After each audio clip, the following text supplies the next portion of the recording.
valor que eu entrego para definir o quê? A minha prioridade. São Paulo, São Paulo. Olá, mais uma vez estou aqui para compartilhar com você um conhecimento relevante sobre vendas. Hoje o nosso tema é vendas B2B, os caminhos para potencializar as suas vendas para empresas. Para quem não me conhece, meu nome é Sandro Magaldi e eu vou me apresentar da forma que eu mais gosto de me apresentar. Eu sou um vendedor. Comecei minha trajetória com 18 anos vendendo amendoim confeitado na periferia de São Paulo para depósitos atacadistas e evoluí em toda a minha carreira como executivo como, primeiro, um vendedor e depois como líder comercial. Há mais de 30 anos eu tenho a experiência de liderar equipes de vendas. Ao longo também dessa minha jornada eu acabei estudando muito, me dedicando muito a ter um entendimento de como eu posso potencializar as minhas vendas por meio do conhecimento. Então isso derivou para uma outra trajetória de professor, fui professor das principais escolas de negócio do Brasil e mais recentemente, desde 2018, eu só me dedico a fazer o que eu estou fazendo aqui com você, que é pesquisar, produzir e compartilhar conhecimento sobre gestão. Sou autor de 7 livros de negócio que juntos venderam mais de 100 mil cópias. Mas o nosso papo aqui hoje é muito pragmático. Mais uma vez nós estamos aqui reunidos para falar sobre um tema fundamental, que tem até carona com uma outra aula que eu dei aqui para a turma sobre vendas de valor. Antes de nós começarmos nosso conteúdo, eu quero trazer para você qual que é o enquadramento que nós vamos falar sobre vendas hoje, né? Vocês vão perceber que eu gosto muito de usar figuras, planos, frameworks para que você entenda em detalhes o que eu quero dizer. Eu vou usar um aqui para que você tenha um contexto claro sobre qual tipo de venda eu estou me referindo, eu vou trabalhar nosso conteúdo de hoje. Então vamos lá. Imagine aqui esse gráfico. Na base horizontal, você tem o tempo da venda, o ciclo da venda, ou seja, quanto tempo essa venda demora para ser efetivada, né? Do momento que você começou a plantar essa venda até o momento onde ela é realizada. Então, na horizontal, tempo de venda. Na vertical, complexidade da venda, né? Você concorda comigo que nós temos iniciativas específicas da área comercial que variam muito de acordo com o quê? Com a complexidade da venda, né? Inclusive, muitas vezes eu comento, as pessoas imaginam que estão vendendo, quando em alguma situação elas só estão tirando pedido, atendendo demanda, né? Então, se é um produto simples, um serviço simples, a pessoa basicamente se dirige ao seu ponto de venda, presencialmente ou virtualmente, e compra. Essa venda é muito diferente se você vende uma solução mais complexa, se você tem o mesmo produto que seja mais complexo. Então, note que aqui na vertical eu tenho complexidade da venda. Você concorda comigo? Olha só esse gráfico aqui. Você concorda comigo que qual que é a tendência? Quanto mais complexa for a venda, maior é o tempo que eu levo para vender. Quanto mais complexa é a venda, maior é o tempo que eu levo para vender. Isso nos traz um desafio adicional. Todo mundo que trabalha com venda sabe que quanto mais tempo você demora para efetivar a venda, para concretizar a venda, o que acontece? Maior é o risco de você perder. Por isso que o que nós vamos estar trabalhando aqui nesse nosso projeto, eu posso trazer para vocês 2 unidades nessa orientação da complexidade da venda. Nós vamos falar sobre a segunda. Qual que é a primeira? A primeira é a seguinte, ó, se eu dividir aqui bem no meiuca esse gráfico, né? Você concorda comigo? Quando eu estou falando de uma venda mais simples, que você vende mais rapidamente, é uma venda mais transacional? É uma venda mais transacional, porque você não tem que fazer toda uma abordagem, uma preparação, um planejamento largo. Você acaba fazendo aquilo que nós chamamos como venda de impulso, ou compra de impulso. O cliente percebe pouco risco, já sabe o que deseja, ele compra rapidamente. É uma venda mais transacional. Nesse tipo de venda em específico, é o modelo das chamadas vendas simples. Você vai trabalhar basicamente com estratégias de marketing digital ou automação, porque o cliente percebe pouca complexidade. Porém, vamos evoluir um pouco na nossa reflexão, indo para outra metade desse nosso gráfico. É aqui que se encontra a venda complexa. São vendas mais estratégicas, onde é necessário você ter um processo de convencimento do seu cliente de uma forma muito mais profunda. Então note que nós vamos falar de venda B2B aqui, mas eu quero fazer um recorte. Nós vamos estar falando sobretudo em vendas complexas, que boa parte das vendas complexas são B2B. Mas mesmo que você venda para o consumidor final, e se a sua venda, a sua oferta for complexa, você vai ter que utilizar a mesma estratégia que eu estou trazendo aqui para você, Imagine que você venda um produto imobiliário, né? Um imóvel. Imagine que você venda um barco, um produto que envolve mais complexidade, mas para o consumidor final é exatamente a mesma dinâmica. Então, quando nós falamos de venda B2B, por que ela é distinta da venda para o consumidor final? Porque existe, via de regra, uma complexidade maior no processo e eu tenho que ter uma abordagem mais consultiva, ok? É sobre isso que nós vamos estar falando aqui. Eu preparei um material para vocês, é um material introdutório, com uma visão bem clara de caminhos para você seguir para potencializar justamente essa visão de vendas para empresas. Como vai ser nossa jornada aqui hoje? Veja, a nossa jornada tem como fundamento uma informação, que inclusive na última aula que eu apresentei aqui para a comunidade, eu trabalhei essa visão, que é a seguinte: equipes comerciais que adotam um processo, qualquer processo comercial, tendem a vender de 20% a 30% mais. Essa é uma pesquisa realizada pelo Salesforce, empresa de softwares, né? Uma empresa muito conceituada na área comercial. Ela não é recente, inclusive, ela já remonta aí a mais de 5 anos, mas é uma realidade que, na minha experiência de mais de 30 anos, é inequívoca. Então vamos lá.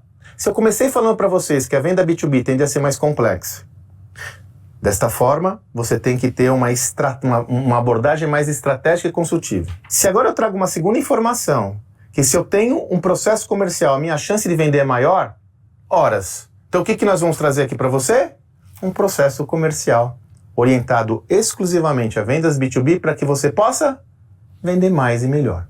Toda essa metodologia que eu compartilho com vocês, ela é proprietária, ou seja, foi desenvolvida por mim, baseada na minha experiência prática, né? Como eu sempre digo, em se tratando de vendas, eu não ouvi dizer, eu estava lá, né, na batalha, já vendi de um monte de coisa, já vendi franquia, já vendi anúncio, já vendi patrocínio, já vendi ticket de venda, já vendi tudo. Isso me traz uma facilidade maior em explorar esse tema, porque eu sou um vendedor, mas também baseado nos meus estudos para amplificar o meu nível de conhecimento, para que eu possa trazer para você uma perspectiva, uma visão que vai lhe ajudar nas suas vendas complexas.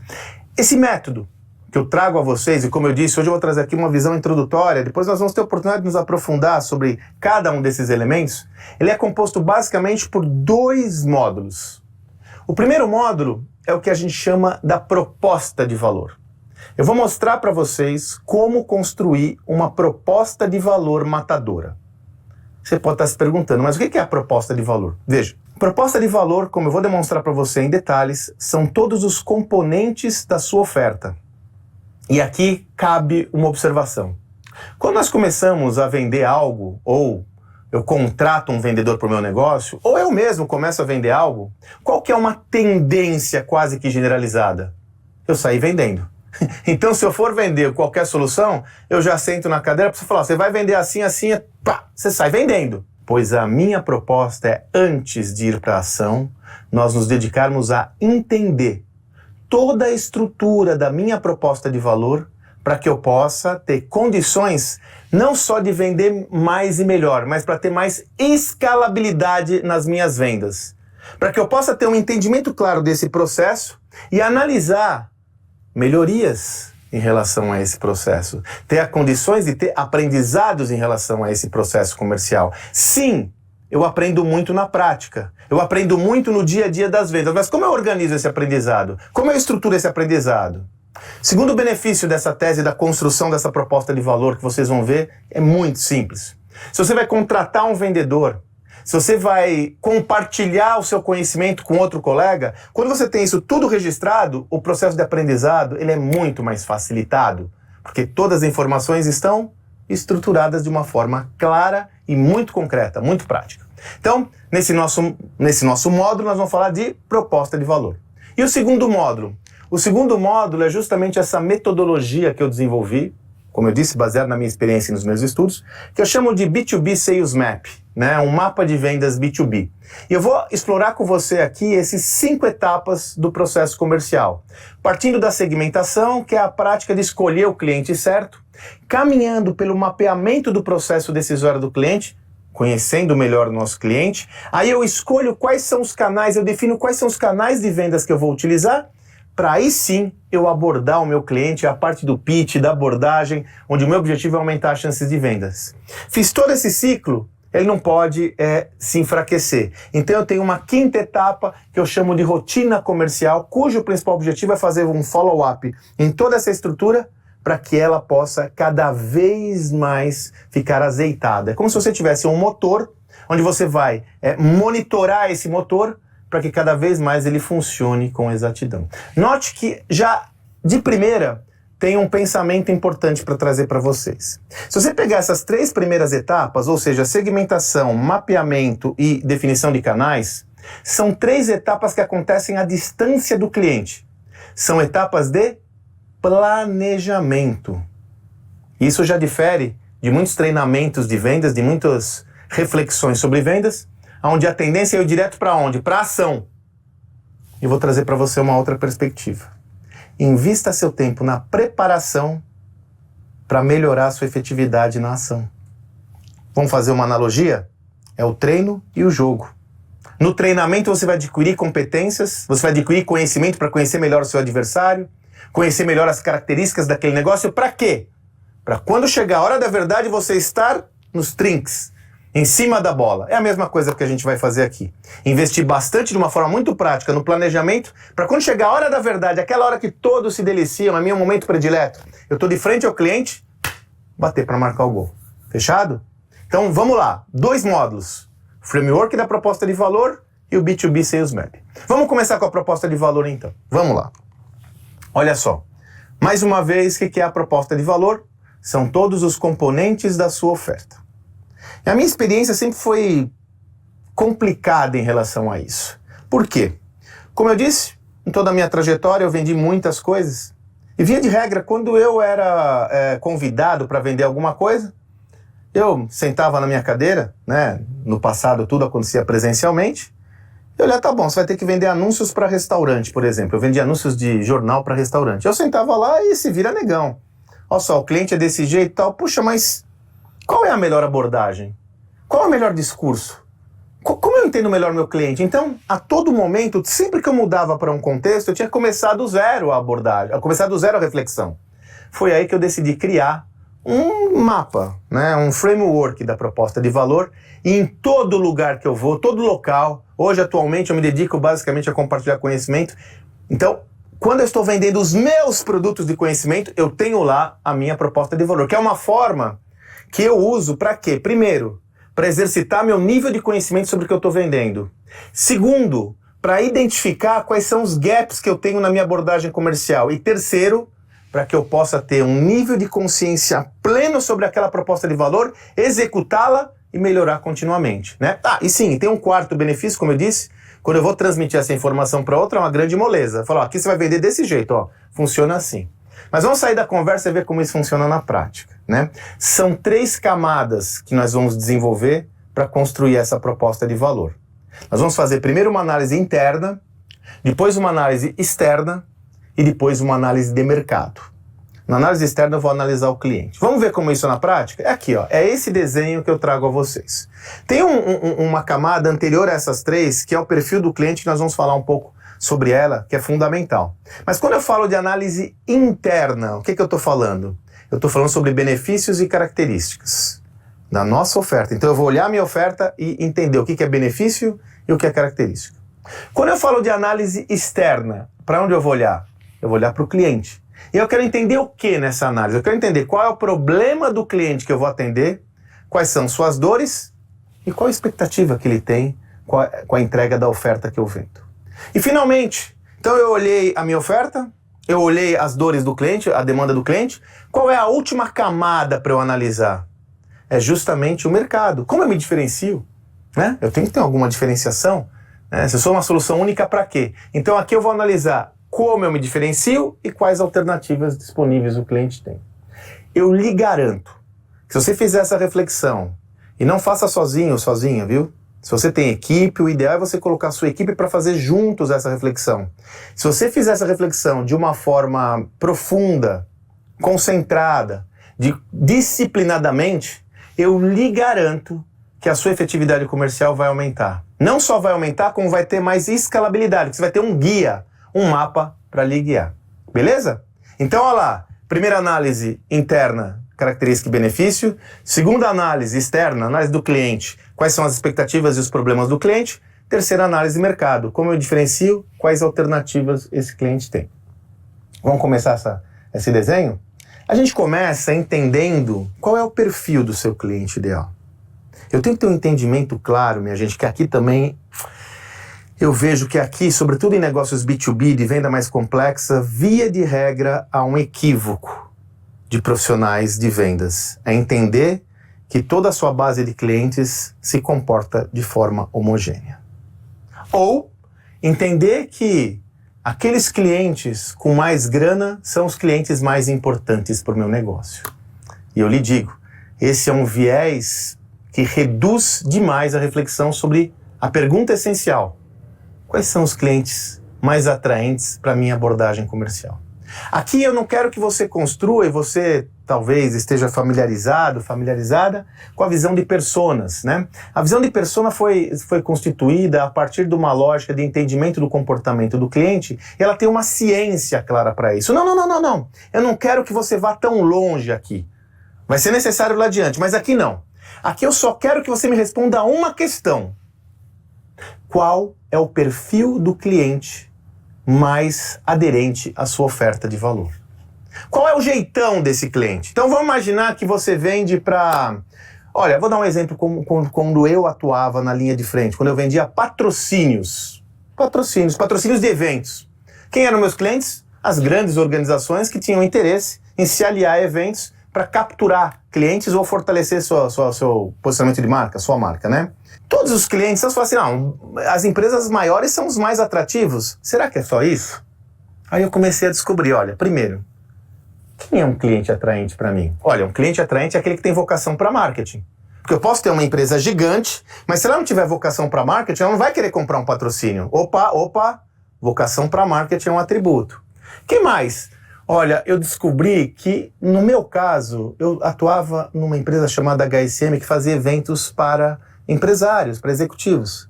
Então essa empresa também, que tinha o público B2B, nossa, se ela tinha o público B2B, cara, bacana. Então, nossa, segundo atributo, eu tô falando, eu vou resgatar isso lá na frente, tá? Primeiro atributo, eu tô falando, poxa, essa empresa tem vocação de marketing, essa empresa tem um público B2B, que mais?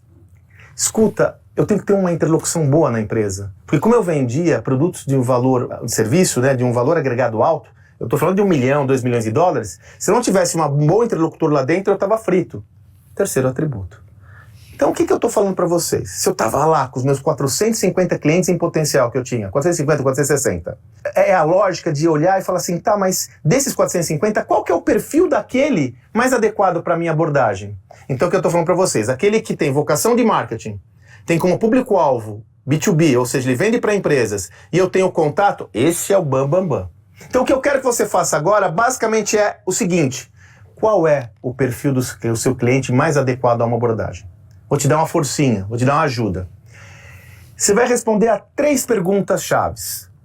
Primeira, quais são as características comuns dos meus clientes mais valiosos? Olha que moleza, você vai olhar para sua carteira de clientes, olha lá, seus 200, 300, 1000 clientes, você vai olhar para essa carteira e falar, quem são aqui os mais atraentes? Gente, mais valiosos não significa dizer que é o cara que vende mais. Pode ser aquele que tem mais rentabilidade, aquele que compra mais sistematicamente. Você vai olhar e falar, quais são os mais valiosos? Aí você pega essa carteira e olha, quais são as características comuns desses mais valiosos? Mas você não pode olhar só para você. Senão você vai ter uma visão enviesada. Você vai olhar também para quem? Você vai olhar para o seu concorrente. Olha lá no seu concorrente, procura identificar no seu concorrente quais são as características dos clientes mais valiosos do seu concorrente. Vê se bate com a sua, porque às vezes não bate. Às vezes você tem lá caras que você queria ter, sacou? E finalmente, a última pergunta. Então eu olhei para minha carteira quais são as características do cara mais valioso, olhei para o meu competidor e falei, pô, lá ele tem um cliente que eu não tenho aqui e ele tem a característica que eu quero para mim. Qual que é a terceira pergunta? Quais são as características comuns dos seus clientes mais desejados? Então você vai construir isso. E qual que é a minha sugestão? Você vai elaborar um texto com essa visão. Então vamos lá, de acordo com o exemplo que eu dei. Olha, o meu cliente típico é uma empresa né, que tem vocação para marketing, ou seja, é uma empresa que investe em marketing, que tem como público final B2B, ou seja, ela vende para empresas e que eu tenho um interlocutor dentro dessa empresa. Você vai construir a sua lógica da melhor forma que você desejar, né? Pode ser, olha, o meu foco são empresas que estão buscando... Imagine que você tem uma empresa de marketing digital e você está olhando qual é o desnatamento do seu mercado mais atraente para você e você desenvolveu uma solução para a indústria de entretenimento, indústria de gamers. Você vai falar, olha, o meu cliente ideal é aquela loja que tem produtos para gamers, que atua globalmente, parará, parará, parará. Beleza? Uma sentença, 3 linhas. Isso vai funcionar para você como um guia. Então, toda hora que a gente falar agora das outras 3 dimensões do nosso framework, você vai olhar para quem? Você vai olhar para esse cara. Fechou? Então, de novo, pessoal, eu não quero que você se aprofunde aqui, porque a gente vai ter que se aprofundar lá na frente. É mais para você construir um desenho base desse cliente, ok? Escreva tudo. Tudo que eu vou falar aqui para vocês, a minha proposta, e eu faço isso até hoje, é que você registre as informações. Escreva absolutamente tudo. Beleza? Vamos para a proposta de valor. A primeira camada, como eu falei para você, é o que eu chamo de análise interna. Eu vou olhar a minha oferta e procurar entender o que da minha oferta é característica do que é benefício. Sugiro você, se você não teve oportunidade, você assistir ao outro vídeo que eu construí aqui, que eu produzi para vocês da comunidade sobre vendas de valor, onde eu falo que o valor está no intangível. O valor está no benefício daquilo que você vende e não nas características. E você deve se recordar que naquela aula eu apresentei essa tabelinha. Ela é simples, mas ela me ajuda tanto para explicar o que é característica e o que é benefício. Vamos lá. Características são as características intrínsecas da sua oferta. Normalmente são características mais tangíveis, né? E aqui eu tenho uma lógica muito racional. Daqui a pouco eu vou dar exemplos concretos. Quando eu falo de característica, eu me referencio a uma visão tangível e racional. Normalmente eu falo sobre o quê? Preço. E benefício? Benefício, eu tiro o meu foco do produto que eu vendo ou do serviço e coloco o foco aonde? O olhar do cliente. Então, a característica de uma água é sua alcalinidade, né? As suas características naturais. Isso é característica. Qual que é o benefício? Matar a sede. Tamo junto? Então, o benefício, aí quando eu migro para o benefício, eu migro para o valor. O que o benefício traz consigo? Benefícios normalmente são intangíveis, né? Eles são emocionais, porque eu estou falando com eu tô me referenciando a um desejo do meu cliente, e aí eu estou falando sobre valor. Vamos trazer um exemplo concreto aqui. Vamos imaginar que você vende um software de automação de marketing. Um software de CRM. Vamos imaginar que você vende uma coisa muito hard. Peguei um serviço bem hard, um software.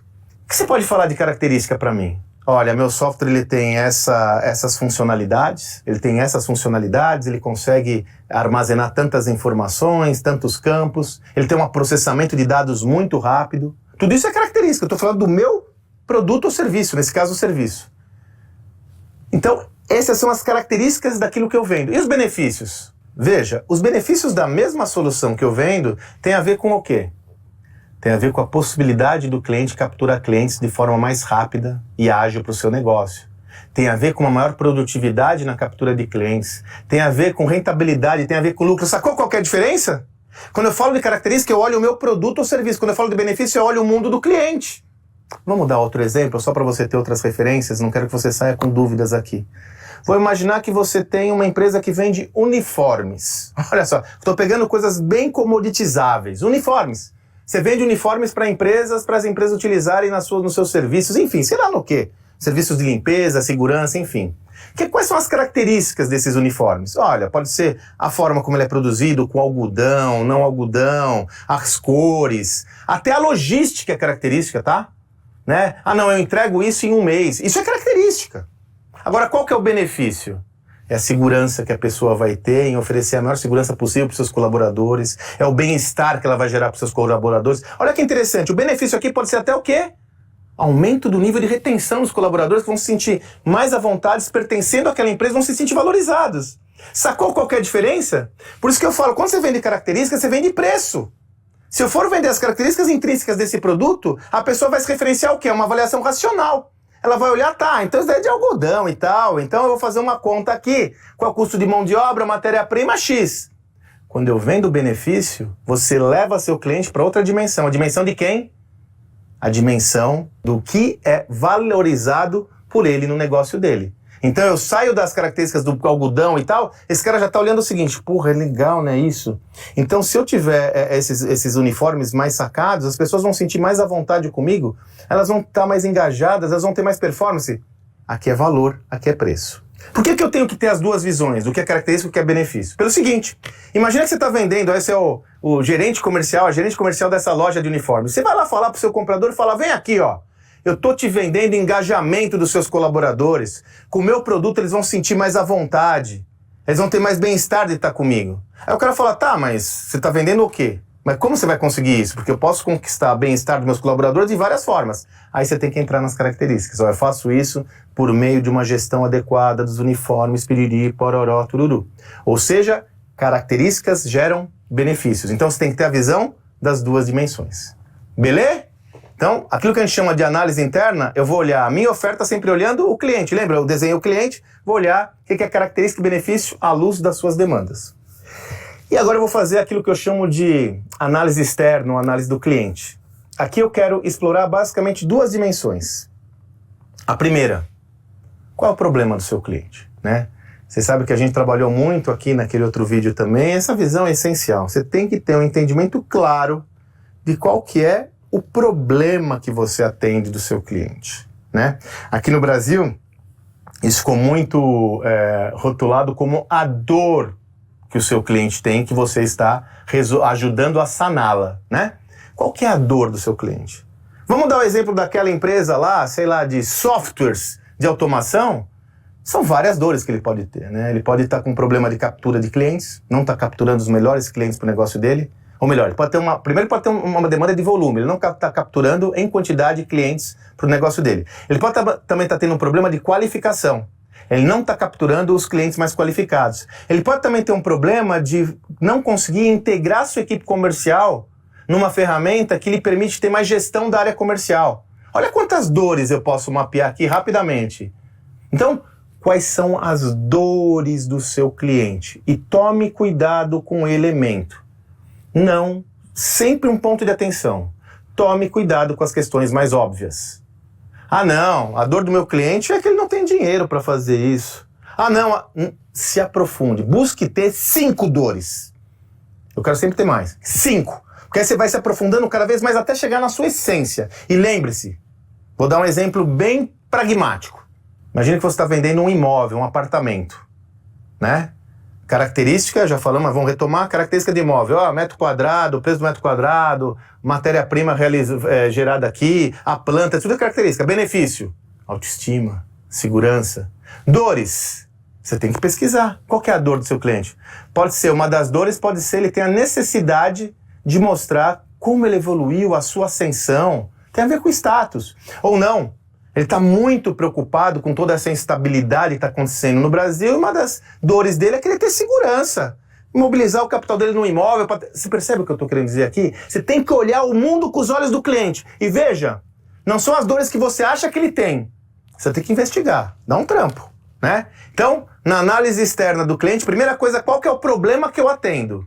E quando eu entendo qual que é o problema, a segunda tese, a segunda resposta que eu tenho que ter é qual a expectativa que ele tem quando ele resolve esse problema, né? Sei lá, quando o cliente adquire o seu produto ou serviço, qual que é a expectativa que ele tem? Pô, ele tem uma expectativa de ter comodidade, ele quer receber rapidamente? Não, a expectativa dele é segurança. Ele quer estar seguro que você é o melhor provedor daquele serviço. Ou não, eu quero um serviço diferenciado, eu quero um produto premium, não importa o preço. Você tem que entender, além da dor, qual que é a expectativa que o cliente tem. Sabe por quê? Porque se você não entende qual é a expectativa que ele tem, mesmo que você identifique uma dor, se você não entregar aquilo que ele espera de você, você pode cair do cavalo. Por exemplo, imagina que você identificou que a grande dor do cliente é ter um parceiro estratégico ao lado dele. Alguém que enxergue o negócio dele, que possa não só vender a coisa, mas que possa gerar soluções para toda a sua cadeia de valor. Você enxergou essa dor. Mas se você só enxergou a dor e entender que a expectativa dele é fazer isso sem pressa. Ele quer alguém que custe caro, ele não liga de pagar mais. Ele quer alguém que resolva esse problema, mas ele não tem tanta pressa. Se você não entender qual que é a expectativa dele, imagine que você acha que esse processo todo pode acontecer numa velocidade razoável e ele está com uma visão mais rápida, né? Eu sempre traço uma metáfora. Imagina que você está pensando numa dieta e ele numa operação cirúrgica para emagrecer, né? Imagina a diferença. Se você não entender isso, mesmo que você preencha a dor dele, você pode não estar na velocidade adequada. Então você tem que enxergar qual que é a dor e qual a expectativa. E escrever tudo, pessoal. Nessa fichinha aqui, você vai ter os slides aí, você escreve tudo. Enxergamos o cliente, olhamos primeiro quais são os benefícios e características da minha oferta, olhamos para ele, olhamos quais são as dores e a expectativa, qual que é a última dimensão. Na análise de mercado eu vou olhar o quê? Qual é a minha diferenciação e quais alternativas o cliente tem para atender a demanda dele. E é curioso, aqui nós temos um desafio. Eu me deparo muitas vezes com vendedores que não sabem responder essa pergunta. Qual é o motivo que sua solução tem mais valor do que a do seu concorrente? Muitos têm dificuldade de entender o porquê o cliente tem que adquirir o seu produto ou serviço e não dos concorrentes. Incrível, né? Parece básico, mas não é. Eu sempre faço a provocação. Se o seu vendedor, se você não entende quais são os seus diferenciais, você quer que o seu cliente entenda? Se o cliente não entender quais são os seus diferenciais, para onde migra o foco dele? Para preço. Você é uma commodity, não importa a diferença. Então aqui a primeira lógica, como eu me diferencio? Por que eu me diferencio? Eu me diferencio o quê? Na personalização da oferta, eu me diferencio na entrega, eu me diferencio no atendimento, eu me diferencio em alguma característica única do meu produto. Eu fiz um projeto interessante, vou citar mais de uma vez essa fonte, foi muito interessante, né?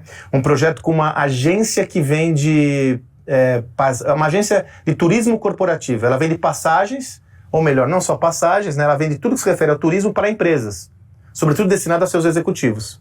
Commodity, né, pessoal? Porque se eu comprar uma passagem de uma companhia aérea, a minha empresa, por meio da minha empresa, por meio da outra, a passagem é tudo igual, é? Mais ou menos. Aonde ela se diferencia?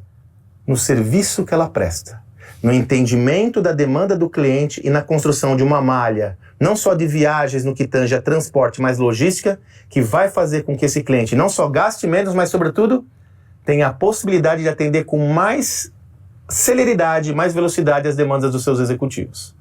A partir dessa visão de diferenciação, vocês vão ver que isso vai resvalar lá para baixo, a gente vai usar isso extenuantemente.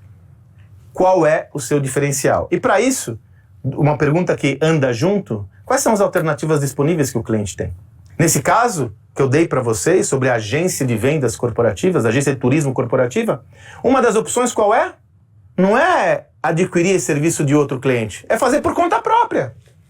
É delegar pro executivo, sacou? Então eu quero que você olhe de uma forma muito, muito profunda quais são as alternativas, não se restringindo aos concorrentes diretos que você já tem.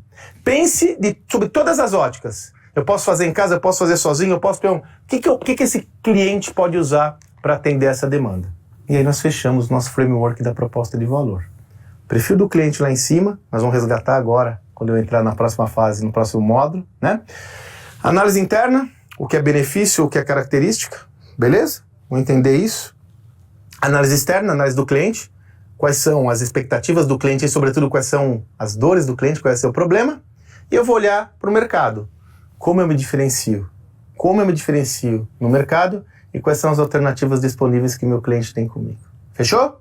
Olha, eu tenho bastante experiência com isso. Eu não estou falando aqui em tese para você, eu não sou meramente um professor acadêmico, catedrático. Eu uso isso para minha vida. Pois se você quiser, que tiver a oportunidade de estarmos juntos, eu vou mostrar para vocês como nos meus produtos de conteúdo que eu vendo hoje, todos eles têm a minha proposta de valor que eu espalho, eu divido com toda a minha equipe, divido com a minha agência de marketing digital, divido para todo mundo tem que saber quais são essas características. Eu faço isso. Eu lhe garanto que você tem uma oportunidade ímpar de incrementar suas vendas apenas, entre aspas, nessa reflexão. Parece fácil, né? Vai construir característica e benefício e depois vem falar comigo para você ver se é fácil, né? Mas, como você aprende? Fazendo, exercitando. Por isso que eu sugiro você fazer esse exercício acompanhado dos seus vendedores, acompanhado da sua equipe, para trazer mais visões para construir essa perspectiva, ok? Proposta de valor é o início de tudo. Vamos para o segundo módulo? Para a gente fechar essa nossa reflexão, fechar nosso desenho? Aí nós vamos naquilo que eu chamo do B2B Sales Map, né? Como eu disse, essa metodologia toda que eu estou trazendo para vocês, eu construí, é proprietária. Na realidade, vale a pena compartilhar com vocês. Eu construí essa metodologia para atender os meus objetivos.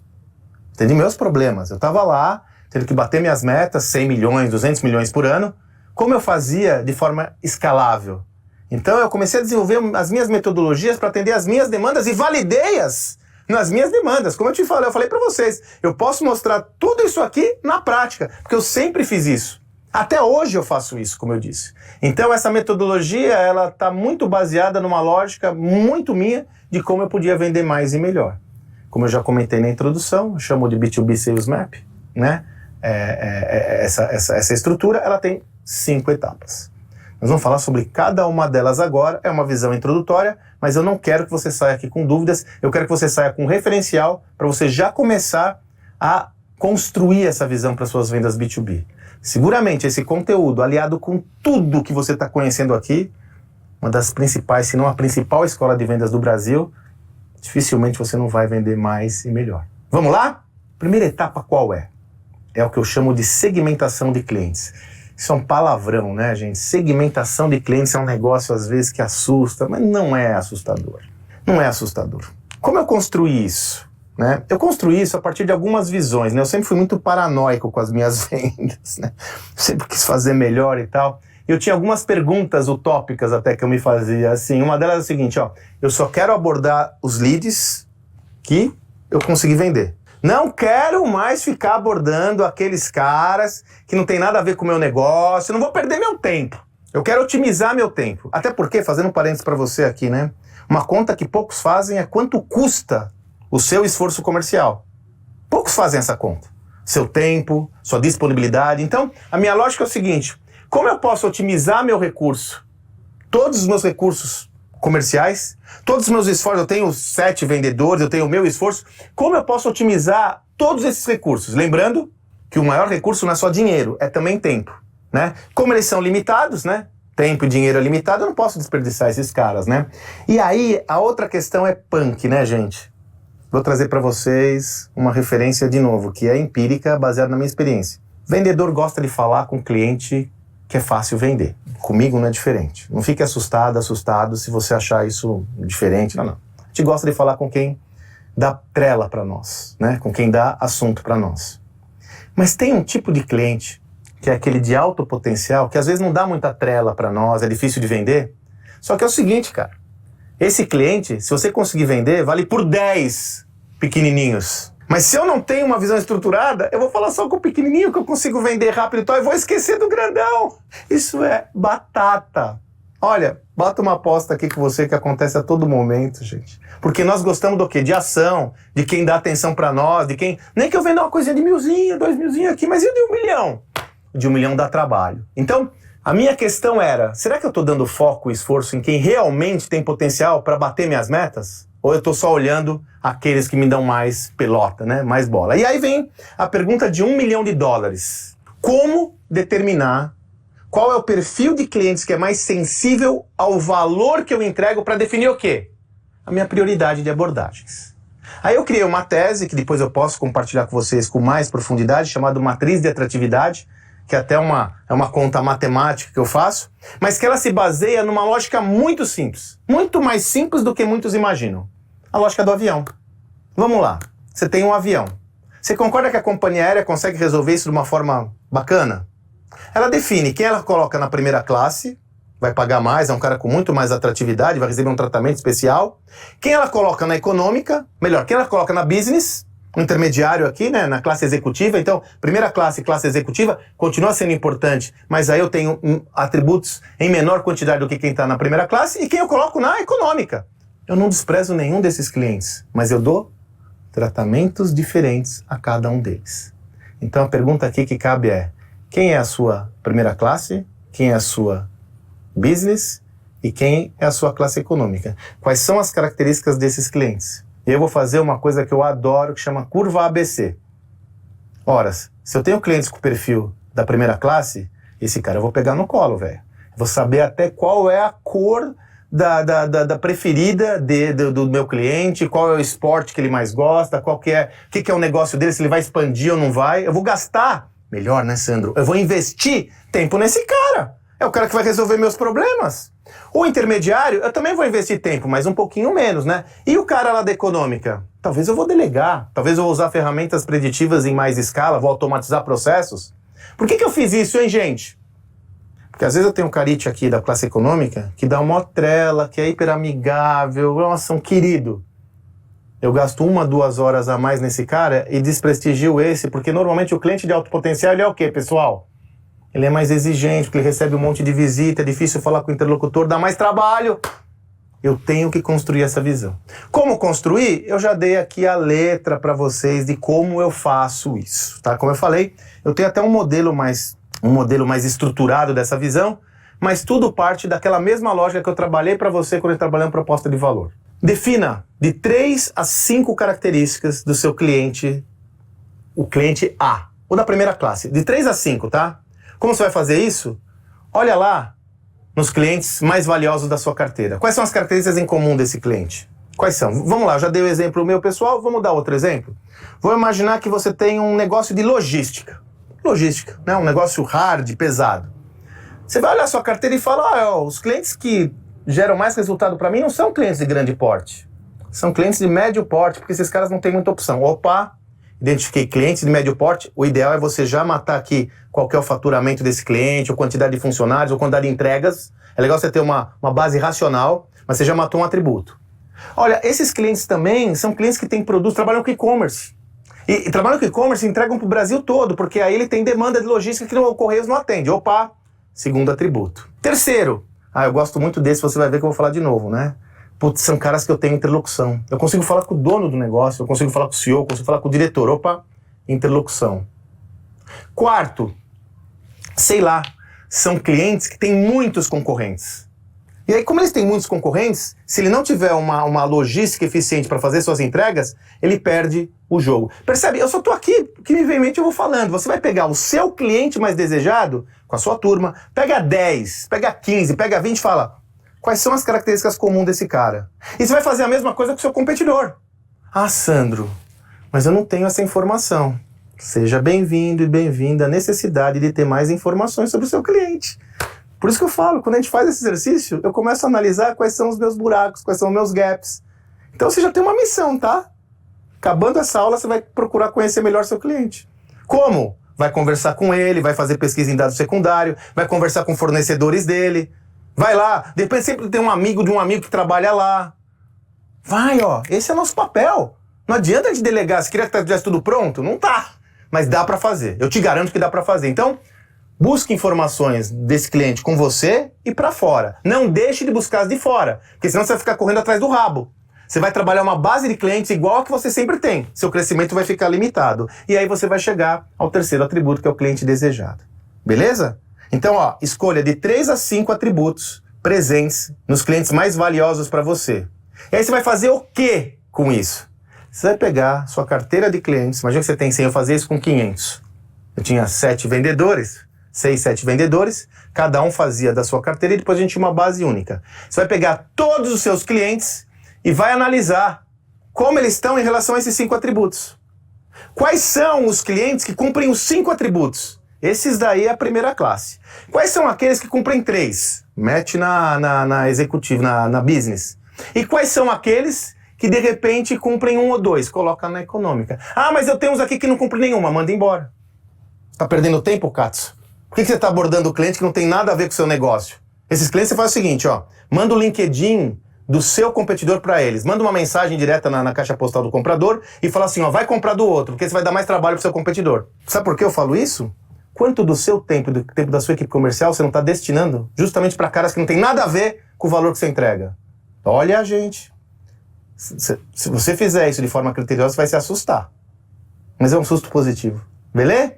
Primeira etapa, segmenta a sua carteira de clientes em detalhes. E monta a sua o quê? Sua curva ABC. Quem eu coloco na primeira classe, quem eu coloco na executiva, quem eu coloco na econômica. Fechou? Vou abordar o cliente Agora você vai conhecer seu cliente em mais profundidade. Por isso que é tão importante você colocar eles no avião.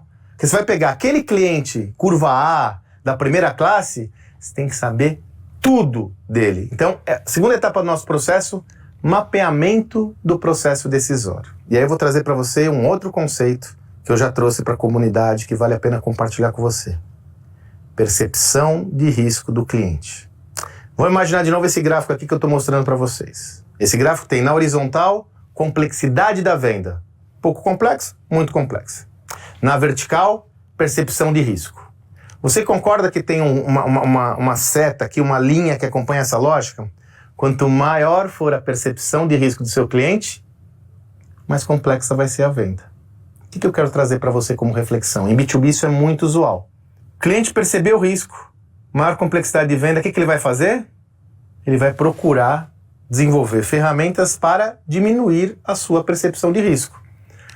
A má notícia, ou melhor, a notícia não tão boa, que essas ferramentas que ele vai usar para diminuir o risco dele, aumentam a complexidade para nós. Concorda? O que acontece? O processo decisório dele fica mais complexo. Ele coloca mais gente para decidir. Não é à toa que em muitas empresas, como acontecem as decisões de compras? Em comitês, é ou não é? Conselho, comitê, área de compras, ou seja, o que esse cara está fazendo? Como ele percebeu o risco, ele está fazendo o quê? Colocando mais gente para dividir o risco dele, para ele não se expor totalmente sozinho. Então aqui entra o que a gente chama de multidecisores. E note que quanto mais complexo for o negócio, mais eu vou ter agentes envolvidos, né? E aí o cliente tem uma demanda, por isso que é tão importante você olhar o que é benefício, pessoal. Tão importante você olhar o mundo dele, porque começa a ter um cliente com demanda para informações mais qualificadas. Ele não quer só ver características, ele quer entender melhor o processo. Tudo isso para quê? Para diminuir sua percepção de risco. E aqui tem um atributo-chave que todo vendedor bem-sucedido já entendeu de cor e salteado. Confiança é um atributo-chave. Porque a confiança faz com que o seu interlocutor tenha mais segurança que você não vai trapacear. Beleza? Então, olha só. Eu tenho que fazer o quê, então, minha gente? Mapear o processo decisório do cliente. Em síntese, que informações eu tenho que ter? Olha só, primeiro, eu tenho que saber como o cliente compra. Como é que o cliente compra? Quer dizer, ele compra, por exemplo, a decisão é de um comprador que está na minha frente, a decisão é em comitê, é o compras que compra, é um presidente que dá a palavra final, ele compra via digital. Como ele compra? Como é que ele compra? Eu tenho que saber isso. Aí você fala, não, eu não sei. Vai saber! Se você não sabe, você está perdendo dinheiro, desperdiçando energia e foco em informações que você não tem. Se você não tem essa informação, você está no tiro of caísmo. Como ele compra? Pergunta. Está lá na reunião, fez a apresentação, fala assim, olha, fulano de tal, porra, importante estar aqui com você. Me esclarece uma dúvida. Se nós chegarmos a um consenso, a minha solução for a finalista, você desejar comprar meu negócio, qual que é o caminho que segue a compra aqui? Existem mais pessoas envolvidas no processo decisório? Existe um conselho? Como acontece? Pergunte! Pergunte para outras pessoas. Como eu disse, um dos focos que eu sempre tinha, sobretudo quando eu trabalhava em negócios pontuais e tal, pergunta para outros fornecedores, colegas seus que não são competidores seus, para entender como ele compra. Sabe aquele papo na antessala lá de falar com o cliente? Ou então quando você conheceu alguém que vendia... Como é o seu... Vai fazer um quebra-cabeças. Primeira informação que eu quero que você tenha. Como o cliente compra. Segunda, quem participa do processo decisório. Quanto mais complexa a venda, mais gente está na sala. Quem são as pessoas que participam desse processo decisório? Quem são? É só uma pessoa, é duas, é três? Raramente uma compra é só de um comprador. Normalmente uma compra, ela compreende, sobretudo em empresas, mais de um agente. Quem são esses agentes? Então, olha lá, eu mapeei como o cliente compra, eu mapeei quem participa do processo decisório, agora eu quero que você mapeie o seguinte. Qual que é o papel de cada um dos envolvidos? Qual que é o papel de cada um dos envolvidos? Né? Você sabe que eu gosto muito de trabalhar com uma tese que vem lá do marketing, né? O Philip Kotler, naquele livro clássico, Princípios de Administração de Marketing, usa, que ele fala o seguinte, uma compra nunca é realizada, ou raras vezes é realizada por um único agente. E esses agentes têm papéis muito claros. Eu tenho o iniciador do processo de compras, aquele que inicia o processo. Eu tenho o influenciador, aquele que influencia o processo. Eu tenho o especificador, aquele que especifica, ou seja, aquele que define quais são as especificações da oferta. Eu tenho o decisor, aquele que decide, e eu tenho o usuário. Uma pessoa pode cumprir, ou melhor, sempre uma pessoa cumpre mais de um papel, mas raramente ela vai cumprir os 5 papéis. Você quer ver como a gente cai nessa armadilha? Você está lá no seu negócio, e aí você recebe uma solicitação de orçamento. É uma pessoa que te pede um orçamento, uma venda interessante, e essa pessoa muito familiarizada, pede as informações e tal, e você acha que aquela pessoa tem todo o poder do mundo para decidir. E você cola nessa pessoa e faz de tudo com essa pessoa. No final, a venda não acontece. E aí você vai perguntar para esse interlocutor, falar, por que não rolou a venda? Falar, no final do dia o diretor optou por outra empresa. Então note que essa pessoinha que você está falando, ele era só o iniciador do processo de compras. Ele podia ser até um influenciador, mas ele não era o decisor. Então eu tenho que entender quais são os papéis que cada um dos envolvidos age quando está num processo de decisório para adquirir seu produto ou serviço. Área de compras, inimigo número 1 de todo mundo que vende para empresas, né? Às vezes a área de compras é só o comprador, é só aquele que vai fazer o processo final. Às vezes o influenciador não é área de compras, o influenciador falou para ela comprar de acordo com aquelas especificações, mas ele não é o influenciador. Como eu mobilizo compras? Eu vou lá no meu influenciador mudar a cabeça dele porque o compras está me espremendo para preço e eu não vou conseguir abrir mais margem do meu negócio. Sacou? Então, ó, como o cliente compra, quem são as pessoas envolvidas, qual que é o papel de cada um e, para finalizar, qual que é o poder de decisão de cada um desses agentes? Aquele exemplo que eu acabei de dar, de repente você tem uma pessoa que inicia o processo, parece que ela é toda poderosa, mas o poder de decisão dela é baixo. Ela basicamente se dedicou a começar o processo. Às vezes o compras está dando uma de bacana, negociando, mas o poder de decisão dele é baixo. Então o que eu sugiro? Categorize entre alto, médio ou baixo poder de decisão. Assim você vai ter uma abordagem mais qualificada. E aí, ó, trouxe para vocês aqui uma ferramenta que eu uso sempre, que eu gosto bastante de compartilhar nesses casos, né? Que é o seguinte, eu gosto de fazer um chart como esse, ó. Tá vendo essa tabelinha aí? Né? Nessa tabela você tem o quê? Quem participa do processo decisório, o papel de cada um, qual que é a motivação de cada um e o seu poder de decisão, né? Vocês viram que aqui eu coloquei um outro elemento que é a tal da motivação. Por quê? Eu tenho mais de um participante do processo decisório, não tenho?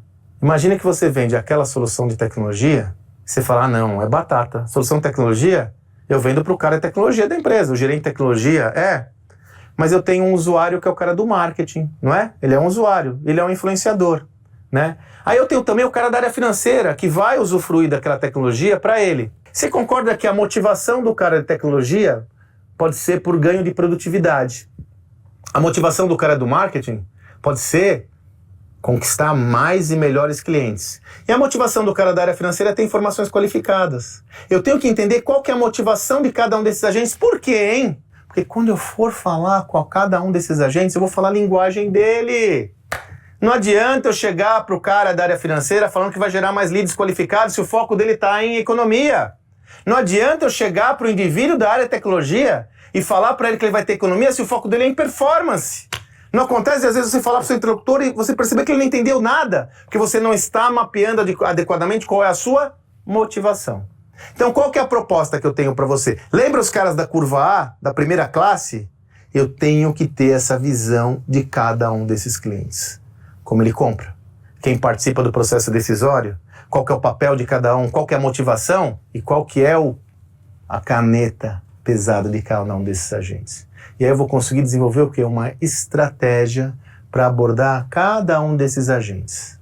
De novo, você deve estar se perguntando, caraca, como eu vou fazer isso?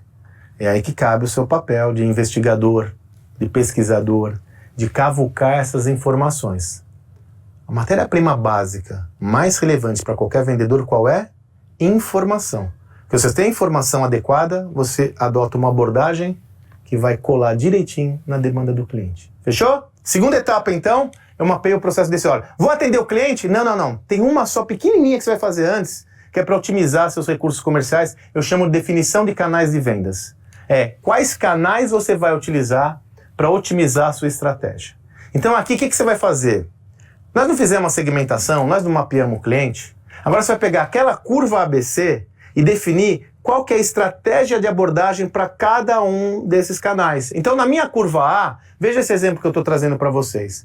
Então, ó, nessa curva A, a diretoria comercial vai fazer visitas pessoais com uma abordagem clara. Em cada visita dessas vai ter que sair uma oportunidade de negócio. Isso é um mantra. Então aqui, ó, curva A, visita do vendedor acompanhado do diretor comercial até do presidente, você define isso. Na curva B, eu posso valorizar os meus vendedores, o diretor comercial vai acompanhar sempre que houver uma oportunidade, mas sempre vai ter que ser gerada uma oportunidade de venda. E na curva C? De repente, na curva C eu vou usar uma estratégia de inside sales ou venda à distância, porque são clientes de menor valor agregado, tá? Então, essa camada intermediária ela tem qual objetivo? Otimizar os meus recursos comerciais. Agora sim, eu vou chegar no grande momento que todos preferem, desejam. 10 entre 10 vendedores adoram esse momento. Qual é? Abordagem comercial, né? De novo, olha que interessante, minha gente. Olha todo o processo que nós tivemos que percorrer para chegar na abordagem comercial. E lembre-se que, classicamente, os treinamentos de vendas se dedicam quase que 100% só para abordagem comercial. No modelo de vendas mais simples, faz sentido, total sentido. Mas quanto mais complexa fica a venda, mais é importante você investir no planejamento da venda. Porque senão você vai fazer uma abordagem sem informações qualificadas, você vai ter uma taxa de conversão menor. Vamos para a abordagem? Agora, mesmo aqui eu tenho um método para compartilhar com vocês, né? Então, um método, né? É um método com 5 etapas. Você vai resgatar a proposta de valor, você vai planejar a interação, você vai construir um pré-pitch de vendas, aí sim você vai fazer o pitch ou discurso de vendas e depois ter uma fasezinha de aprendizado. Tudo isso para quê, hein? Para aumentar a chance de você vender. Eu lembro que até citei esse exemplo em um encontro que eu tive com a comunidade. Eu fiz toda essa abordagem e estava tendo muito sucesso numa organização aí que eu era líder. E aí, num dado momento, eu fiz essa apresentação para os conselheiros dessa organização, né? De toda essa estrutura, inclusive mostrando que estava sendo gerado resultados favoráveis.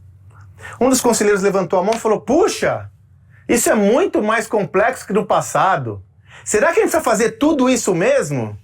E aí eu tive a liberdade de responder: claro, eu sou um idiota, né? Eu faço tudo isso porque eu quero ter trabalho, eu quero me vilipendiar, né? Me auto-sabotar, né?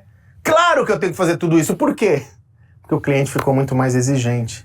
Num contexto onde o cliente é muito mais exigente, num contexto onde o cliente tem muito mais opções, ou eu migro da tática para a estratégia, ou então eu vou ficar roldão. Quem vai pautar as iniciativas é o cliente, não eu. Eu tenho que me preparar, você tem que se preparar para protagonizar essa relação. Então, vendas, sim, é um atributo, é uma atividade de natureza estratégica. Nós estamos migrando de jogar dama para jogar xadrez. Eu lhe garanto que os resultados vão vir na mesma intensidade. Na mesma intensidade, inclusive, da profundidade com que você vai fazer essa atividade. Beleza? Tá claro para você que a gente vai ter que resgatar aquela proposta de valor, né? Aquela proposta de valor tá tudo ali. Tá tudo ali. Então, eu pego aquela proposta de valor que tá tudo escritinha e vou voltar aqui, que ela vai ser um insumo básico para eu construir todas essas etapas. Então, primeiro passo, resgata a proposta de valor. Segundo passo, pessoal, é o seguinte, ó. Vamos mapear, planejar a interação. Eu quero que você mapeie todas as possibilidades de objeção do cliente. Todas as possibilidades. Ou seja, quais são aqueles discursos clássicos que o cliente faz para você, via de regra, perguntando coisas específicas sobre o seu negócio? Quais são aquelas objeções que, batata, você faz uma visita, faz 2 visitas, faz 3 visitas e elas aparecem? Você sabe que os estudos mostram que num negócio clássico você tem sempre 3 ou 4 objeções clássicas. Num negócio, normalmente, você tem sempre 3 ou 4 objeções clássicas. Só que eu quero colocar um outro elemento aqui. Você vai mapear de 3 a 5, só que nenhuma pode ser preço. Nenhuma pode ser preço, porque senão o pressão vai estar lá, né? Vamos fazer alguns exercícios práticos aqui para a gente entender como isso funciona de verdade? Vamos lá. Aquela agência de turismo corporativo que eu falei para vocês, que eu tive uma história há um tempo atrás. Conversando com os vendedores, com o líder comercial, aparecia lá uma objeção que sempre aparecia. Qual era? Isso é tudo igual. Você, seus concorrentes, o que você me vende é tudo igual. Passagem é passagem. passagem aérea, né? Passagem rodoviária, hotel é hotel. Qual é a contra-objeção? A contra-objeção é você se cercar de informações que mostram qual é o potencial de prejuízo que você vai ter num negócio se um diretor seu, que tinha que fazer algum tipo de locomoção, demorar 3 horas a mais. Tem estudos que mostram isso. A perda de produtividade no tempo. Nós chegamos a esses estudos que mostram o quanto de produtividade o indivíduo pode perder não atuando em cima do seu negócio essencial. Então a contra-objeção qual é? Olha, não.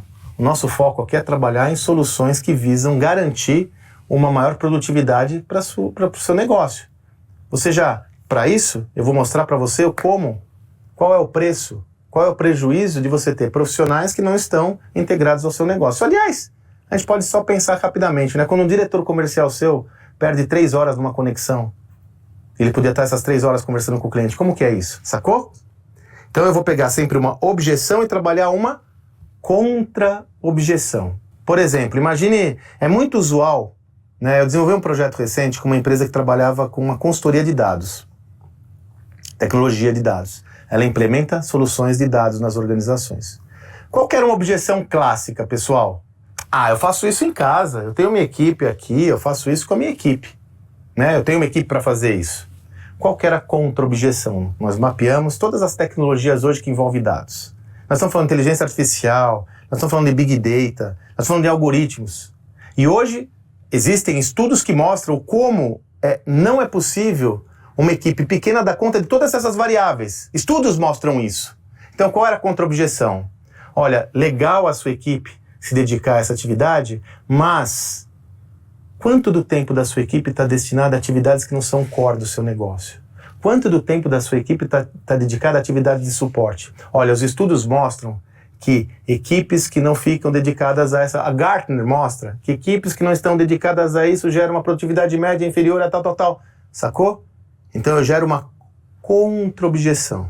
Aonde você vai encontrar essas contra-objeções? Olha, eu citei aqui para vocês algumas fontes. Podem ser estudos, podem ser pesquisas, podem ser testemunhais de outros clientes que já são clientes do seu negócio, pode ser relatórios. Você vai buscar referências para construir essa contra-objeção.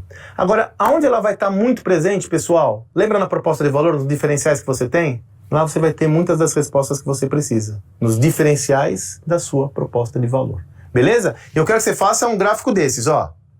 Objeção contra objeção. Isso é o planejamento da interação. E agora? Agora é o seguinte, ó, você vai para a terceira etapa, que eu chamo de pré-pitch, tem alguns que chamam de assentamento da venda, aquecimento da venda, que é o seguinte.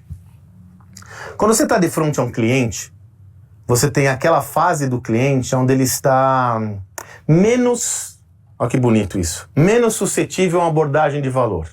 É quando o cliente já está lá no final, na negociação, quando ele quer comprar e ele sacou que ele vai comprar, ele entra numa fase mais aguerrida, não entra? Vai negociar preço e tal. O assentamento da venda, ou pré-pitch, ele tem o objetivo do quê? De amaciar o cliente antes dele chegar, antes ele estar armado. Antes ele estar assim, quando ele está assim, é a fase que você usa esse pré-pitch. Para isso você vai usar o seguinte recurso. Você pega lá a objeção que você construiu, a contra-objeção e constrói um discurso. Um discurso para que você possa utilizar esse discurso na fase de aquecimento da venda como se fosse algo muito natural, ali quando o cliente ainda está pensando no negócio, enfim. Vamos lá o exemplo que eu dei da agência de turismo, né? Então, lembra? Objeção, está quase tudo igual, isso daí é passagem, hotel é hotel, beleza? Contra-objeção, não, nós trabalhamos com a solução completa para aumentar a produtividade, não deixar o seu colaborador perdendo tempo em escalas, em escalas desnecessárias.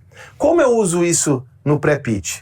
Puxa, é complicado, né? Quando você tem um líder que fica 2, 3 horas numa escala inadequada, né? Aconteceu isso com você já? Né? É punk. Olha, eu estava num cliente ali, XYZ, que aconteceu exatamente isso. Eu estava trabalhando uma lógica dessas e esse cliente teve um líder, um presidente, ficou 5 horas numa conexão e perdeu a venda, cara. Isso já aconteceu com você? Sacou o que a gente tá fazendo aqui, ó? Na prosa, na conversa, eu tô levando o cliente aquelas dores que ele tinha lá atrás, sacou? Eu tô fazendo exatamente isso. Ou imagina aquele exemplo que eu dei da empresa de tecnologia de dados. Uma pergunta que você pode fazer, escuta, você já teve o caso de um colaborador seu ter que se ausentar por uma doença, né? Covid, doença. Já teve o caso de um programador seu, um executivo seu, um profissional seu que está programando alguma coisa importante, tem um problema de saúde, interromper o projeto? Ou receber uma outra proposta de trabalho e ter que sair do projeto? Já aconteceu isso com você? Claro que aconteceu, né, pessoal? Com quem não acontece isso? O que a gente está fazendo? Antes de chegar naquele processo de fechamento, onde o cliente vai estar mais armado, eu estou levando ele à reflexão que eu quero. Eu estou fazendo ele vender para si mesmo. Ele já vai estar pensando, porra, é verdade, né? Se eu fizer em casa é uma zica que meu presidente pode depois me chamar a atenção, eu tinha que entregar em um mês, não vou conseguir entregar em um mês. Nossa, que risco eu estou tomando. Olha só. E aí depois eu entro com a solução. Entendeu a importância de você usar isso na conversa de uma forma muito natural, tranquila, contextualizada, levando o cliente aonde você deseja. Você vai usar o que para isso? As dores que você mapeou e os benefícios que você entrega. Ora, você não mapeou os problemas que ele tem? Um dos problemas que você mapeou não é ter pouca equipe para fazer entrega, por exemplo? Você vai mapear aquilo e vai fazer o quê? Uma conversa, né? E aí você faz perguntas retóricas, eu adoro isso. Não é assim que funciona aqui? Você já perdeu negócios porque você teve, de repente, profissionais da sua equipe que não tiveram, estavam ausentes? Isso não acontece toda hora? Ó, é verdade, acontece. E como foi isso? E qual foi o prejuízo? Cara, ele está se vendendo. Ele está vendendo para ele mesmo. E eu faço isso aonde? Antes de entrar no pitch. Tamo junto? Então, olha lá, voltei à proposta de valor, criei um contexto aqui para mapear objeção contra objeção, construí uma narrativa, usei de pré-pitch para chegar aonde? No mata. Qual que é o mata? Meu discurso de vendas. E eu sou meio fundamentalista com o discurso de vendas. Eu não acredito em scripts, mas eu gosto de escrever meu discurso de vendas. Porque quando eu escrevo meu discurso de vendas, eu vou estruturar meu pensamento para uma narrativa que é a minha zona de conforto. E nessa narrativa, eu vou voltar lá em tudo que eu fiz, tá? No mapeamento das objeções, nas dores, lembra da proposta de valor? E vou construir toda essa narrativa atendendo a cada um daqueles eixozinhos. Vou atender todas as dores. Vou atingir todas as expectativas que ele quer que eu entregue. Então, olha, esse nosso serviço é um serviço de solução de viagens corporativas. Ele visa gerar mais produtividade ao seu negócio, porque a gente sabe que você tem que ficar focado no seu core business, porque dessa forma você vai vender mais. Não é possível ter profissionais líderes do seu negócio perdendo tempo com hospedagem ou viagem, porque a gente percebe isso. Nós fazemos isso com agilidade e rapidez, porque eu sei que a expectativa dele é agilidade, com toda a segurança. Tenho todos esses clientes aqui, ó, com testemunhas. Sacou o que você está fazendo? Você está pegando toda aquela estrutura da proposta de valor e colocando numa narrativa comercial, com começo, meio e fim. Como eu disse a você, eu não acredito em scripts de vendas, mas eu gosto de ter o meu discurso estruturado. Porque, olha, está comentando aqui que eu tive a oportunidade de vender franquias, por exemplo, durante uma época aí, recente, inclusive, da minha trajetória. Recente, estou falando coisa de 5, 6 anos, toda essa minha experiência e tal. Eu tinha a minha narrativa toda escrita, eu fazia essas vendas online, então eu tinha ela escrito aqui, ó, e eu fazia a abordagem e depois dava uma olhadinha se eu não esqueci nada, se estava legal, se estava redondo, se eu não esqueci nenhum atributo, sacou? E, gente, eu não estou falando aqui para termos um discurso mecanizado, mas nós aprendemos por meio da repetição. Nós aprendemos por meio da repetição. Um jogador aprende por meio da repetição, um médico aprende por meio da repetição, um advogado aprende por meio de uma repetição. Por que o vendedor é diferente? Então nós temos de repetir o nosso pitch, porque quanto mais você repetir, mais você entender a estrutura dele, mais você vai ficar craque nesse processo. Beleza? Então o que é o discurso de vendas? É a narrativa que vai pegar todos os elementos. Qual que é o problema a ser atendido do cliente? Quais são as suas dores, como você consegue atender esse problema, quais são os benefícios que você entrega e as características do seu negócio, quais são as expectativas do cliente, como você consegue entregar aquilo de acordo com a expectativa do cliente e como você se diferencia, né? Eu sou tudo isso porque você não vai falar do seu competidor, nunca fala do seu competidor, mas você já evidencia os seus diferenciais.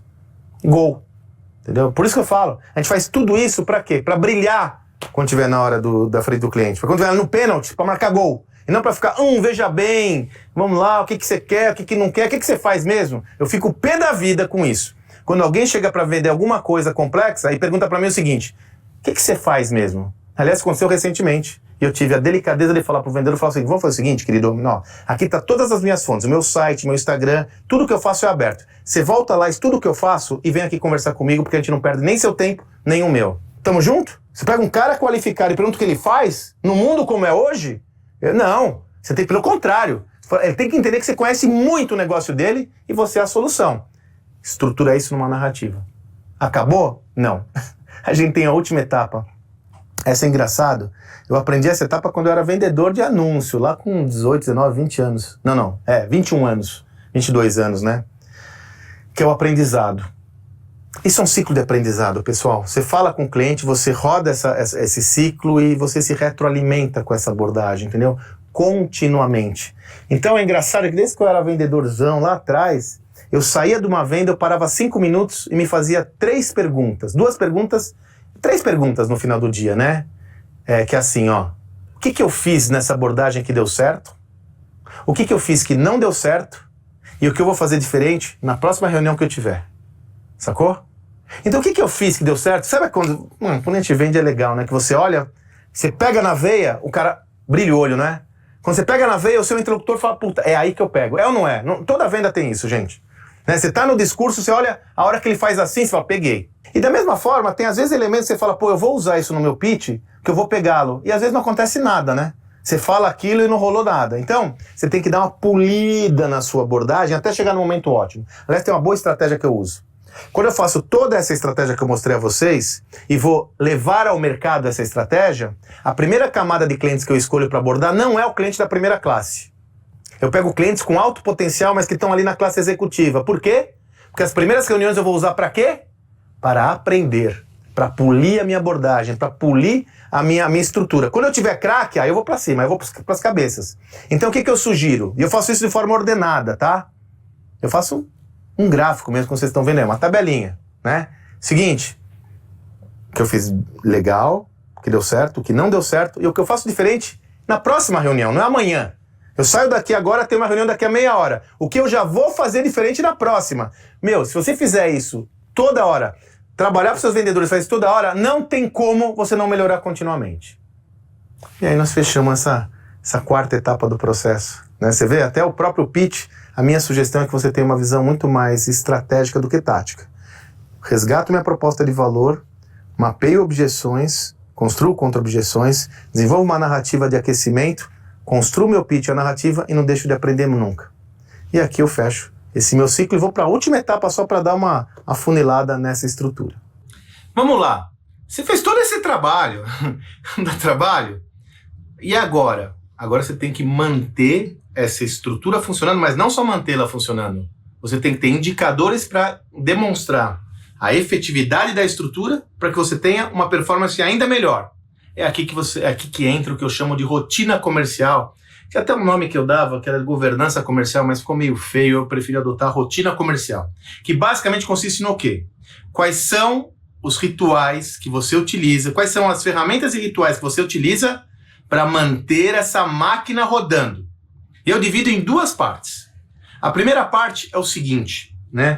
A primeira parte é quais são as métricas e indicadores que você usa para monitorar, para mensurar a efetividade comercial da sua área. Vamos entender qual a diferença de métrica e indicador? Olha só. Métrica é a medida bruta. Métrica é a base do indicador, é o elemento primário. Então, por exemplo, um indicador fundamental que você tem que ter, aquele funilzão básico. Quantas propostas eu gero, quantas abordagens eu gero, para quantas propostas efetivas eu gero, para quantas vendas eu realizo. Cada um tem esse funil de acordo com o seu negócio, né? Ele é básico, né? Então, para que eu saiba do índice de conversão, que é um indicador, eu tenho que ter uma métrica confiável, não tenho? Eu tenho que ter claramente quantas propostas eu enviei, quantas abordagens eu tive. Então, a métrica, ela é essencial. Porque se você não tem a métrica qualificada, você não tem um indicador qualificado, né? Por isso que aquela velha batalha de ter informações qualificadas na área comercial. O meu vendedor não preenche o meu CRM. A informação que eu tenho no CRM não é a informação mais correta.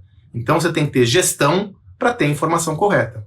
Eu lembro muito bem quando eu gerei a SA de equipes comerciais, o meu desafio era o mesmo que o seu, talvez, né? Me recordo que eu tinha, por exemplo, algumas reuniões de vendas, eu abri o sistema, ô, fulano de tal, essa semana você fez 5 propostas comerciais? Ah, não, eu fiz 10. É que... Não. Você só fez 5, tá? Porque se não está no sistema, não existe. E aí você começa a gerar uma gestão com causa e consequência, mostrando o risco dele fazer só 5 propostas comerciais, se a meta é 10. Se não está no sistema, não existe. Aos poucos, você vai gerando, então, a necessidade, não só a necessidade, mas as pessoas vão enxergando o benefício de ter métricas qualificadas. A métrica gera um indicador. O que é um indicador? É a medida calculada, né? O indicador, ele é composto pelas métricas, ele traz uma informação qualificada. Então, quais são indicadores clássicos? Níveis de conversão, cobertura de carteira, essas taxas de conversão você pode ter em N camadas. Então, a taxa de conversão de vendas para proposta, de vendas para visitas, todos esses elementos são indicadores. Qual que é a minha proposta a você? Quais são as métricas e indicadores fundamentais para você avaliar a efetividade da sua estratégia comercial? Se você não está habituado a trabalhar com indicadores, comece com poucos. E, de acordo com a profundidade, a familiaridade que você vai ter com cada um desses elementos, você vai introjetando outros elementos nessa lógica. Fatia de mercado, share de mercado é indicador, percentual de clientes novos na sua carteira de clientes é indicador, percentual de clientes ativos, tem uma série de indicadores. Quais são os melhores? Vai depender do seu negócio. O que você não pode não ter? Indicadores qualificados. Lembra da palavrinha aqui, da qualificação. Qualificados. Pior do que não ter indicador é ter indicador desqualificado. Porque ele vai te dar uma orientação que não coaduna com a sua prática. Então eu tenho que ter métricas para ter indicadores. E como eu monitoro tudo isso, hein? Eu fiz tudo isso, fiz toda essa prática. Como eu monitoro toda essa parada? Usando rituais. Gente, rituais. Qual é o principal ritual em qualquer equipe comercial? Reunião de vendas. A reunião de vendas é o principal ritual de qualquer equipe comercial. Eu arrisco a dizer, se você não tiver um ritual bem estruturado de reunião de vendas, você não tem gestão sobre a sua equipe comercial. E essas reuniões podem ser de acordo com o negócio, diárias, semanais, mensais, né? Mas você tem que ter uma estratégia de rituais, de reuniões de vendas realizadas com frequência e constância. Essas reuniões, elas são fundamentais para alinhar toda a equipe comercial com as informações do negócio. Elas são fundamentais para que haja compartilhamento de conhecimento e informações entre os vendedores. E elas têm um papel chave no sentido de pertencimento dos vendedores. Então, você tem, por exemplo, quando você pega... Tem uma lógica, né, pessoal? Se você está num negócio de vendas menos complexas, vendas com repetição mais diária, você tem que estar alinhando a equipe comercial a todo momento, eu já me deparei com estruturas onde a reunião com a equipe comercial era diária. Em pé, 15 minutos, batia toda a relação, o que a gente tem para hoje, o que nós vendemos, qual foi a dificuldade, o que a gente vai fazer e boa. Agora, o usual são reuniões semanais, né? Sobretudo num negócio convencional de vendas B2B, uma reunião semanal. Tem várias práticas que eu sugiro dessas reuniões, a gente poderia ficar aqui 3 horas falando sobre isso, sobre os meus temas prediletos. Essas reuniões têm que ter uma agenda definida, clara, qual é o objetivo da reunião, ela tem que ter uma visão clara dos participantes. Eu sou muito crítico a reuniões de vendas que tem gente que não é de vendas, sou muito crítico. Eu posso ter convidados da área de marketing, da área de... Depende da reunião, mas não toda hora, não. Essa reunião é minha, é da minha equipe comercial. Eu vou fazer outras reuniões se for necessário. Eu tenho que ter um tempo de duração rigorosamente, religiosamente definido e seguido. Então nós vamos demorar o quê? 1 hora por semana? É 1 hora, não é 1h10. E quarto e último elemento. Todas essas reuniões têm um aspecto prático e um simbólico. O prático eu já falei para vocês, alinha, traz todo mundo pro game, senso de pertencimento, mas tem um simbólico. Se o líder principal não respeitar as reuniões, elas não existem. Ah não, puxa, essa reunião, hoje eu não vou poder participar porque eu tenho um cliente. Ah não, amanhã, putz, desculpa, eu não vou poder participar. O que você está falando quando você diz isso?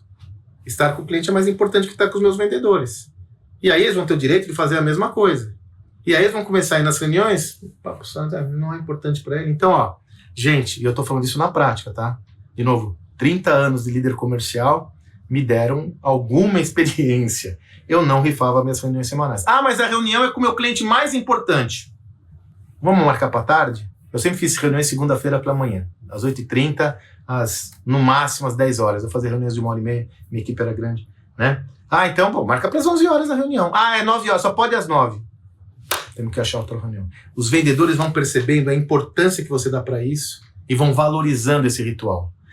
E é importante ser valorizado, porque é um dos principais instrumentos para garantir o acompanhamento do seu processo. Fechado? Então, ó, como eu disse, hoje eu ia trazer para você uma visão mais introdutória de todas essas etapas. Vamos dar um recap, uma recapitulada? Começamos lá com o framework da proposta de valor. Lembra? 3 elementos da proposta de valor. Eu defino o cliente, faço uma análise interna, característica e benefício, uma análise externa do meu cliente, qual é o problema a ser resolvido, qual é a sua dor, qual é a expectativa que ele tem para resolver essa dor, e uma análise de mercado. Quais são meus diferenciais e alternativa disponível. Só aqui vocês vão ganhar um montão. Só de fazer esse exercício você vai ver, você vai crescer demais. Fiz esse exercício, agora eu vou para a minha estratégia de abordagem ao cliente. Primeiro, eu escolho os clientes certos. A metáfora do avião poderosíssima. A, B, C, primeira, executiva, econômica. Escolhendo os clientes certos, aqueles de maior valor, eu mapeio o processo decisório para eu estar craque no negócio dele, entendendo tudo o negócio dele. A partir daí, eu defino quais são os canais de vendas mais adequados para abordar cada um desses clientes. Feito isso, caiu dentro. Agendo visita, agendo reunião e construo um pitch comercial matador. Esse pitch comercial ele é composto de 5 etapas, lembra? Então, primeiro, eu resgato a proposta de valor, depois eu mapeio a objeção, construo contra-objeção, depois eu faço o quê? Eu faço o que eu chamo de pré-pitch, o assentamento da venda, construo aquela narrativa para antes do momento da verdade, antes de chegar na negociação, e aí sim eu construo a minha narrativa de vendas. Para aprender continuamente, eu faço o quê? A todo momento que acaba uma abordagem comercial, você faz um learning, um aprendizado. O que eu fiz de errado, o que deu certo, o que deu errado, quais são as lições aprendidas e o que eu faço diferente na próxima reunião. Registro isso, registro isso, registro isso. Beleza? Aí eu vou para a última etapa do meu sistema. Eu tenho que fazer esse motor funcionar continuamente. Eu tenho que fazer essa máquina funcionar continuamente. Aí eu faço o quê? Uma camada de governança, de acompanhamento de rotinas comerciais. Quais são os indicadores de performance que mostram que realmente eu estou no caminho certo? Que vão me definir se, putz, meu nível de conversão está baixo. O que está errado aqui? Eu estou segmentando mal? Eu estou com abordagem ruim? Eu estou mapeando mal o processo decisório? Sacou? Então o indicador vai te ajudar a monitorar todo o sistema.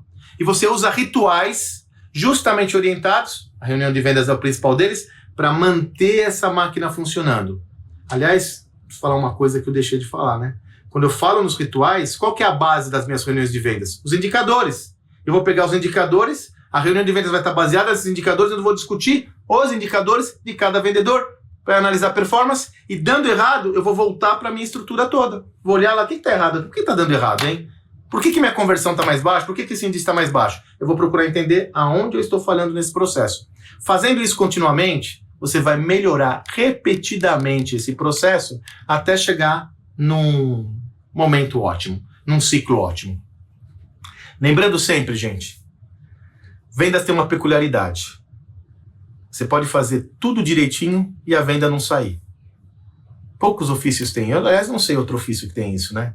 Quer dizer, um engenheiro pode fazer tudo direitinho, vai sair direitinho. Um contador, um vendedor não, né? Você pode fazer tudo direitinho, mas de repente algum fator extemporâneo faz com que você não venda.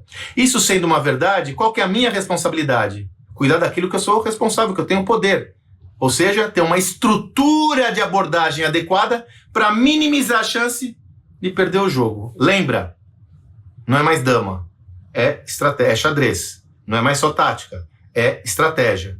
Você deve cuidar para conseguir ser uma pessoa melhor, um profissional melhor e dar conta disso tudo. Eu não tenho dúvidas que todos os conteúdos que você tem aqui nesse programa, nessa comunidade, que, como eu disse, em minha visão é a principal comunidade de vendas do Brasil, você está acompanhado dos melhores de vendas do Brasil. Eu não tenho dúvidas que você executar com disciplina tudo que você aprende aqui, não tem como você não vender mais e melhor. Essa era a minha mensagem hoje. Se desejar, estou à disposição de qualquer um. Fala lá que você veio para a turma do Caio, eu sempre vou te atender. Manda lá no meu Instagram, @SandroMagaldi. Eu respondo a todas as mensagens com o maior prazer, porque eu acredito muito nesse projeto, porque sobretudo eu acredito em você. Toca pau e vende bastante, vende mais e melhor sempre. Valeu!